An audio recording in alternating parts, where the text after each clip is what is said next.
Hey guys, welcome back to invest mindset.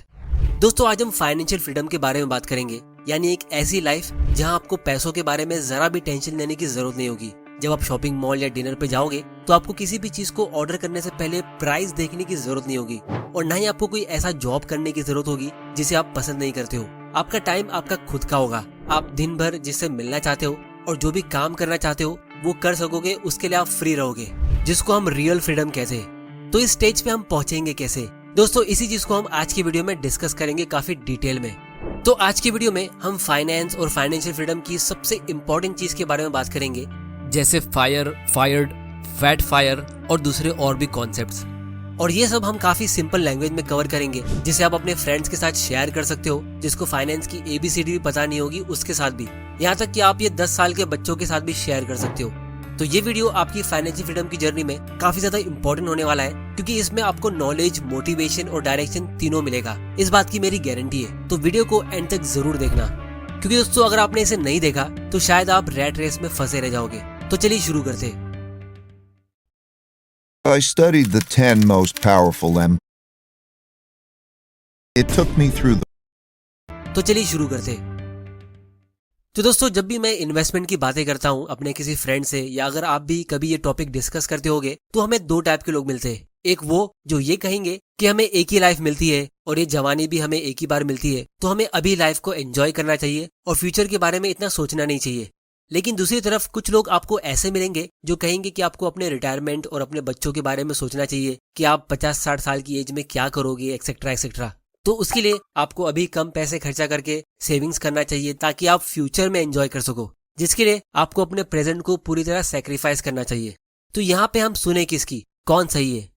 तो जब मैं इन दोनों टाइप के लोगों से थोड़ा डिटेल में बात करता हूँ तो मुझे ये पता चलता है कि जो पहले टाइप के लोग हैं, जो लाइफ को अभी एंजॉय कर रहे हैं, तो उनके दिल में भी एक डर होता है फ्यूचर को लेके कि वो फ्यूचर में क्या करेंगे। तो एक्चुअली में वो उससे बच के भागने की कोशिश करते हैं पार्टीज और वेकेशन से। लेकिन बहुत ही जल्द, यानी 30s में ही उन लोगों को रियलाइज हो जाता है कि हमें रिटायरमेंट के बारे में और फ्यूचर के बारे में सोचना चाहिए। तो जब हम रिटायरमेंट का सोचते हैं तो हम अक्सर वो ओल्ड एज वाले अंकल इमेजिन करते हैं जो 70 साल की एज में गार्डन में वॉक कर रहे होते, जो ज्यादा मीठा नहीं खा सकते क्योंकि डायबिटीज का डर होता है, ज्यादा तेज नहीं चल सकते क्योंकि हार्ट प्रॉब्लम है, ज्यादा टाइम बैठ नहीं सकते क्योंकि घुटने का और कमर का दर्द है। मतलब आपको 60-70 साल की एज तक जॉब करना है, तब जाके आप लाइफ के आगे के 10-20 साल बिना काम के एंजॉय कर सकते हो। यानी ये हमारा ट्रेडिशनल रिटायरमेंट ऑप्शन है। तो इसमें सिर्फ एक ही चीज अच्छी है कि एटलीस्ट आप कुछ ना कुछ सेव करके रख लेते हो अपने फ्यूचर के लिए, जो आपको कभी ना कभी काम आ जाएगा। लेकिन बुरी चीज ये है कि ये अंधेरे में तीर मारने वाली स्ट्रेटेजी होती है कि जितना आप सेव कर सकते हो कर लो, और जितने टाइम के लिए आप कमा सकते हो कमा लो, फिर बाकी ऊपर वाले के भरोसे। क्योंकि यहाँ पे आप कोई गोल अमाउंट सेट नहीं करते हो, आप उसे कैसे अचीव करोगे ये कोई भी स्ट्रेटेजी होती नहीं है। और इसीलिए मेजॉरिटी लोग सीरियसली अपने रिटायरमेंट के लिए इन्वेस्टिंग करते नहीं है, क्योंकि उनके सामने एक गोल होता ही नहीं है।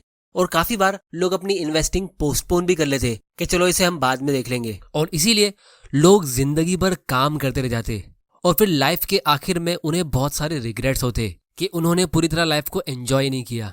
तो यही प्रॉब्लम का सोल्यूशन हमें फायर स्ट्रेटेजी से मिलता है, जहां हमारे सामने एक गोल एकदम क्लियर होता है और स्ट्रेटेजी भी। क्योंकि दोस्तों, जब भी हम फाइनेंशियल फ्रीडम के बारे में सोचते तो हमें 3 बहुत ही डिफिकल्ट क्वेश्चन के आंसर ढूंढने होते। सबसे पहला है कि आपको कितना पैसा सेव करना है।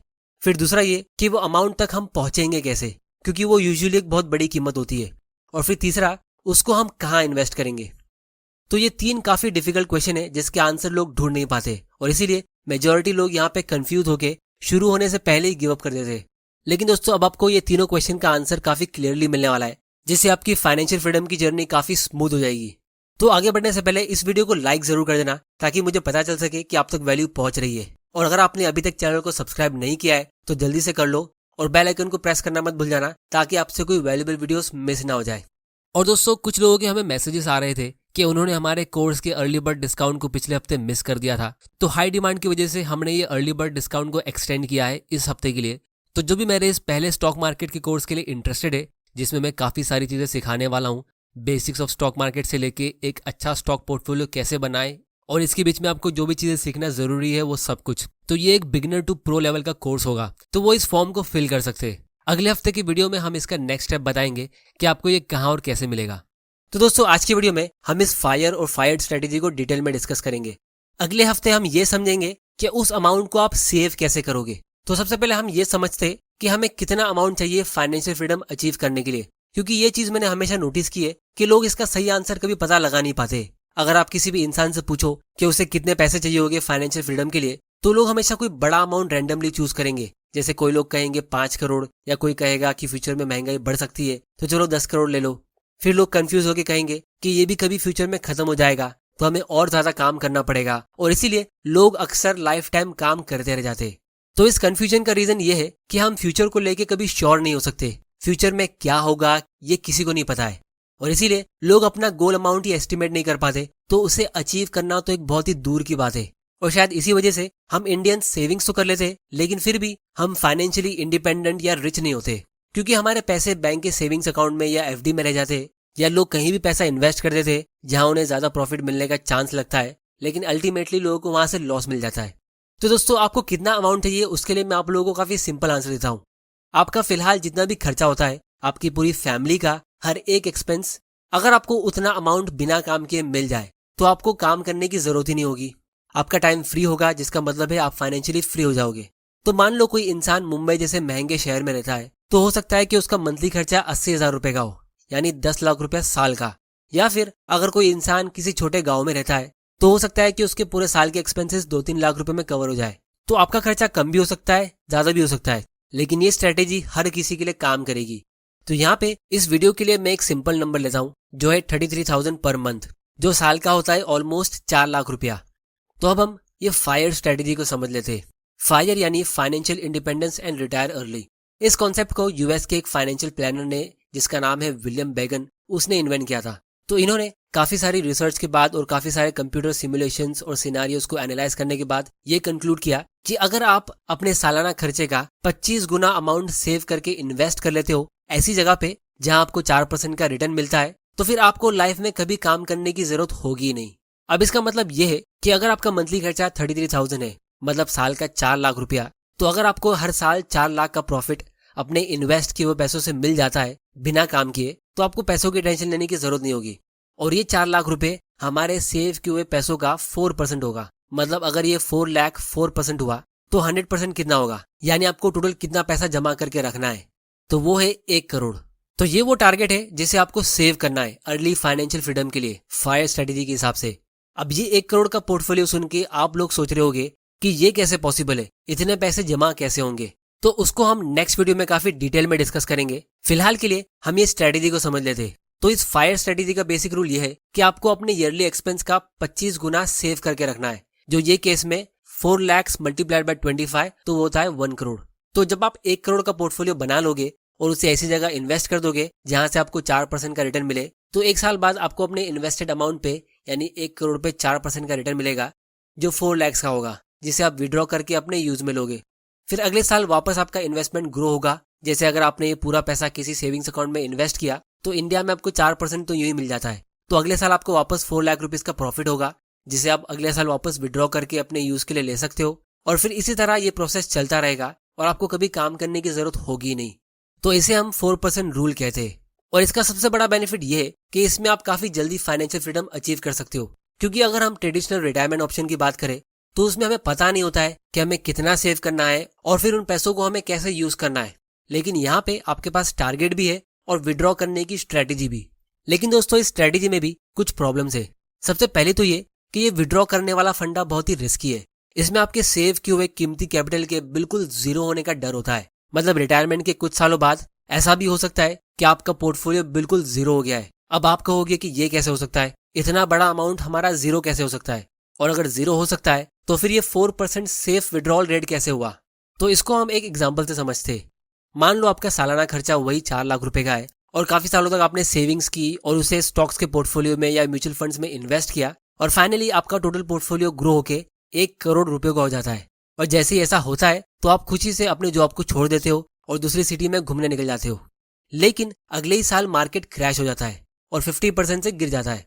लेकिन आप टेंशन नहीं ले रहे हो, क्योंकि आपको पता है कि ये मार्केट फिर से रिकवर कर लेगा और आपका पोर्टफोलियो वापस ऊपर चला जाएगा। तो आपका पोर्टफोलियो फिलहाल 50% डाउन है, लेकिन आपकी फायर स्ट्रेटेजी के हिसाब से आप अपना उस साल का 4 लाख रुपए विड्रॉ कर लेते हो। तो तब आपका बैलेंस सिर्फ 46 लाख का रह जाएगा, क्योंकि 1 करोड़ से 50% डाउन मतलब आपका पोर्टफोलियो 50 लाख पे रहेगा और उसमें से आप अपने खर्चे के लिए 4 लाख रुपए निकालोगे तो आपके पास 50 माइनस 4 46 लैक्स बचेंगे। और जब मार्केट वापस से सेम लेवल पर आता है तो अब अगर आपके पास देखा जाए तो आपके पास 1 करोड़ माइनस 4 लाख यानी 96 लैक्स होने चाहिए, लेकिन अब हमारे पास सिर्फ 92 लैक्स रहेंगे, यानी आपको 4 लाख रुपए का लॉस होगा। 4 लाख तो हमने विड्रॉ किए ही थे, प्लस 4 लाख का एक्स्ट्रा लॉस होगा क्योंकि हमने गलत टाइम पे पैसा विड्रॉ किया। क्योंकि दोस्तों जब हमारा पोर्टफोलियो 50% लॉस में होता है तो उस टाइम पे हर 1 रुपया विड्रॉ करने का मतलब ये होता है कि आपने अपने ओरिजिनल पोर्टफोलियो पे 2 रुपया विड्रॉ किया, तो 4 लाख विड्रॉ करने पे आपको 4 लाख रुपए का एक्स्ट्रा लॉस होगा। क्योंकि जब मार्केट 50% लॉस में था तब आपने लॉस को बुक कर दिया था।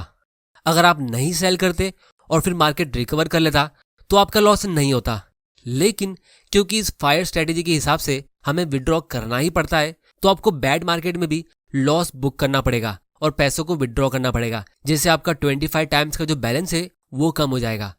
तो ये काफी डेंजरस सिचुएशन है क्योंकि अगर मार्केट कभी ज्यादा टाइम तक रिसेशन में रहा तो आपका पोर्टफोलियो काफी ज्यादा डैमेज हो जाएगा, जिसकी वजह से आपका 25 टाइम्स का जो बैलेंस है वो बिगड़ जाएगा और लॉन्ग टर्म में आप जीरो पे पहुंच जाओगे, जैसे हम इस फोटो में देख सकते हैं।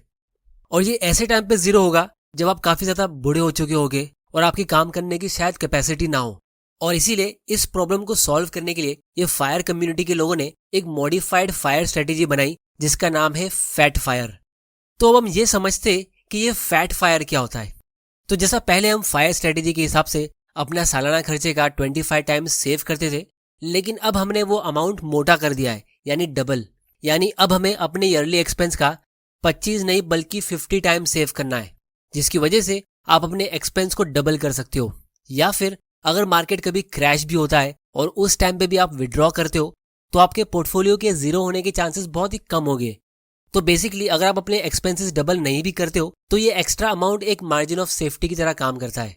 तो अभी तक पूरी दुनिया में ये फायर और फैट फायर को फाइनेंशियल फ्रीडम के लिए सबसे बेस्ट प्लान माना जाता है, लेकिन इसमें भी यानी इस फैट फायर में भी बहुत सारी प्रॉब्लम्स है जिसका सोल्यूशन वो फायर कम्युनिटी के लोग अभी तक निकाल नहीं पाए। सबसे पहला है इन्फ्लेशन। यहाँ पे ये माना जाता है कि फ्यूचर में इन्फ्लेशन हमेशा सेम होगा। जैसे इंडिया का एवरेज इन्फ्लेशन 7-8% का है, लेकिन 2010-11 के टाइम पे ये 10% का हो गया था। और रिसेंटली जब कोविड आया था जिसकी वजह से आरबीआई ने बहुत सारे नोट्स प्रिंट किए थे, तो ऐसे इवेंट्स अगर फ्यूचर में होते तो उससे गवर्नमेंट को काफी ज्यादा नोट्स प्रिंट करना होगा, जिससे इन्फ्लेशन काफी ज्यादा बढ़ सकता है। तो उस टाइम पे अगर महंगाई बढ़ती है तो आपको ज्यादा अमाउंट विड्रॉ करना होगा। और अगर इन्फ्लेशन अपने एवरेज से सिर्फ 2-3% एक्स्ट्रा रहा काफी लंबे टाइम तक, तो इससे भी आपके वही कैपिटल के जीरो होने का डर होता है, जैसा हमें फायर स्ट्रेटेजी में था। फिर दूसरी प्रॉब्लम यह है कि आपको अपने इन्वेस्ट किए हुए पैसों को विड्रॉ करना पड़ता है। और अगर आप स्टॉक्स में या म्यूचुअल फंड में इन्वेस्ट करते हो तो यहाँ पे आप मिस्टर मार्केट पे डिपेंड होते हो। मिस्टर मार्केट मतलब स्टॉक के जो प्राइस फ्लक्चुएशन होते हैं उस पे। और ये एक बहुत ही डिफिकल्ट गेम है क्योंकि मार्केट कभी ऊपर होता है तो कभी नीचे, तो आप पीसफुली अपना रिटायरमेंट एंजॉय नहीं कर पाओगे। फिर तीसरी प्रॉब्लम ये है कि हमारी लाइफ एक्सपेक्टेंसी बढ़ रही है, मतलब लोग ज्यादा जी रहे हैं, तो फ्यूचर में ज्यादा मेडिकल एक्सपेंसेस होंगे या फिर बच्चों की शादी और फ्यूचर में उनके एजुकेशन के एक्सपेंसेस, ये सब और ज्यादा स्पीड में ग्रो होते रहेंगे। तो ऐसे एक्सपेंसेस आप फैट फायर स्ट्रेटेजी से भी कवर नहीं कर पाओगे। और फाइनली सबसे बड़ी प्रॉब्लम मेरे हिसाब से ये है कि इस स्ट्रेटेजी के हिसाब से यानी फायर और फैट फायर दोनों, इन दोनों के हिसाब से आपका स्टैंडर्ड ऑफ लिविंग वहीं के वहीं रहता है। आप मिडिल क्लास ही रहोगे, आप इससे रिच नहीं बन सकते। तो दोस्तों इन सब प्रॉब्लम्स का सोल्यूशन क्या है? क्या हमारे पास कोई ऐसी स्ट्रेटेजी है जिससे हम एक्चुअली में बिना किसी टेंशन के लाइफ को एंजॉय करते हुए अमीर बन सके? तो दोस्तों इसका आंसर है fired, financial independence and retire early with dividends. अब इस स्ट्रेटेजी को मैं खुद फॉलो कर रहा हूँ और इसके बारे में आपको पूरे इंटरनेट पे कहीं पे भी इंफॉर्मेशन मिलेगी नहीं, क्योंकि ये किसी भी बुक में या कहीं पे भी नहीं है। ये मेरी काफी सालों की रिसर्च और इतनी सारी जो मैंने बुक्स रीड की है, ये उसके बेसिस पे मैंने बनाई है। तो इस फायर्ड स्ट्रेटेजी में डिविडेंड एक बहुत ही इंपॉर्टेंट रोल प्ले करता है, लेकिन ये डिविडेंड एक ऐसी चीज है जिसके बारे में बहुत ही कम लोगों को पता है कि स्टॉक मार्केट से आपको ऐसा कुछ मिलता भी है। और जिन गिने चुने लोगों को ये पता भी होता है तो उनको यही लगता है कि ये डिविडेंड एक बहुत ही छोटा अमाउंट होता है। यूजुअली आपको स्टॉक से सिर्फ 1% का डिविडेंड मिलता है, तो उससे हमारा क्या होगा? तो अब हम इस फायर्ड स्ट्रेटेजी के मैजिक को समझते हैं। तो इस स्ट्रेटेजी के हिसाब से हमें अपने ईयरली एक्सपेंस का 100 गुना अमाउंट सेव करना है। और जब आप ऐसा कर लेते हो तो फिर जो 1% का डिविडेंड आपको स्टॉक से मिलता है, सिर्फ वही आपके पूरे ईयरली एक्सपेंस को कवर कर लेगा। अब यहाँ पे हम एक एग्जांपल लेते हैं इसे और डिटेल में समझने के लिए। तो फायर स्ट्रेटेजी के हिसाब से आपके 4 लाख का ईयरली एक्सपेंस के हिसाब से 25 सेव किया हुआ अमाउंट 1 करोड़ का होता है, जिसका 4% आप यूज करते हो, तो ये 4% सेफ विड्रॉल स्ट्रेटेजी है। फैट फायर स्ट्रेटेजी के हिसाब से आप अपने ईयरली एक्सपेंस का 50 टाइम्स अमाउंट सेव करते हो, यानी 4 लाख रुपए का ईयरली एक्सपेंस के हिसाब से आप 2 करोड़ सेव करते हो, तो उसका सिर्फ 2% ही विड्रॉ करके आपका ईयरली एक्सपेंस कवर हो जाएगा। तो जब आप 50 की जगह पे 100 गुना सेव करते हो, यानी 4 लाख रुपए अगर आपका खर्चा है तो आप 4 करोड़ सेव करते हो, तो सिर्फ 1% का डिविडेंड ही आपके पूरे साल के एक्सपेंस के लिए काफी होगा। तो अब यहाँ पे आप देख सकते हो कि वो 1% का डिविडेंड हमारे लिए कितना इंपॉर्टेंट है। लेकिन अब आपके मन में सबसे बड़ा क्वेश्चन ये आ रहा होगा कि ये 4 करोड़ यानी इतना बड़ा अमाउंट हम सेव करेंगे कैसे? ये तो बिल्कुल इम्पॉसिबल है। अपने ईयरली एक्सपेंस का 100 गुना कौन सेव कर सकता है और कैसे? तो दोस्तों, आप लोगों से मैं कहता हूं कि ये अमाउंट बिल्कुल पॉसिबल है, और उसको समझाने के लिए मैं आप लोगों से एक क्वेश्चन पूछता हूं, जिसका आंसर आप लोग मुझे नीचे कमेंट करके देना। तो क्वेश्चन ये है कि मान लो एक पॉन्ड है, यानी एक छोटा सा तालाब, जिसमें आपने एक बीज डाला है एक फ्लावर को ग्रो करने के लिए। अगले दिन एक बहुत ही ब्यूटीफुल फ्लावर वहां से ग्रो होता है, और उस फ्लावर की खास बात यह है कि ये हर रोज डबल होता है, यानी अगले दिन वो 1 से 2 हो जाएगा और उसके अगले दिन वो 2 से 4 हो जाएगा, और इसी तरह वो डबल होता रहेगा। तो क्वेश्चन ये है कि अगर इस पूरे पॉन्ड को फ्लावर से पूरी तरह कवर होने में एग्जैक्टली 1 साल लगता है, तो इस पॉन्ड का हाफ एरिया फ्लावर से कवर होने में कितना टाइम लगेगा? इस क्वेश्चन का आंसर आप लोग मुझे नीचे कमेंट करके बताओ। अगले वीडियो में मैं आपको इस क्वेश्चन का राइट आंसर दूंगा, और फिर उस आंसर की हेल्प से हम अपनी फाइनेंशियल फ्रीडम की जर्नी का सबसे बड़ा सीक्रेट का पता लगाएंगे, जिसे जान के आपके होश उड़ जाएंगे। क्योंकि जब आपने वो चीज समझ ली तो आपको ऐसा मोटिवेशन मिलेगा कि आप भी वॉरेन बफेट वाली लाइन कहोगे कि I always knew I was going to get rich, I don't think I ever doubted it for a minute. मतलब आप भी काफी ज्यादा कॉन्फिडेंट हो जाओगे वॉरेन बफेट की तरह कि आप अमीर बनोगे ही। तो अगला वीडियो काफी ज्यादा इंपॉर्टेंट होने वाला है, उसे मिस मत कर देना। तो इसीलिए अगर आपने अभी तक चैनल को सब्सक्राइब नहीं किया है तो जल्दी से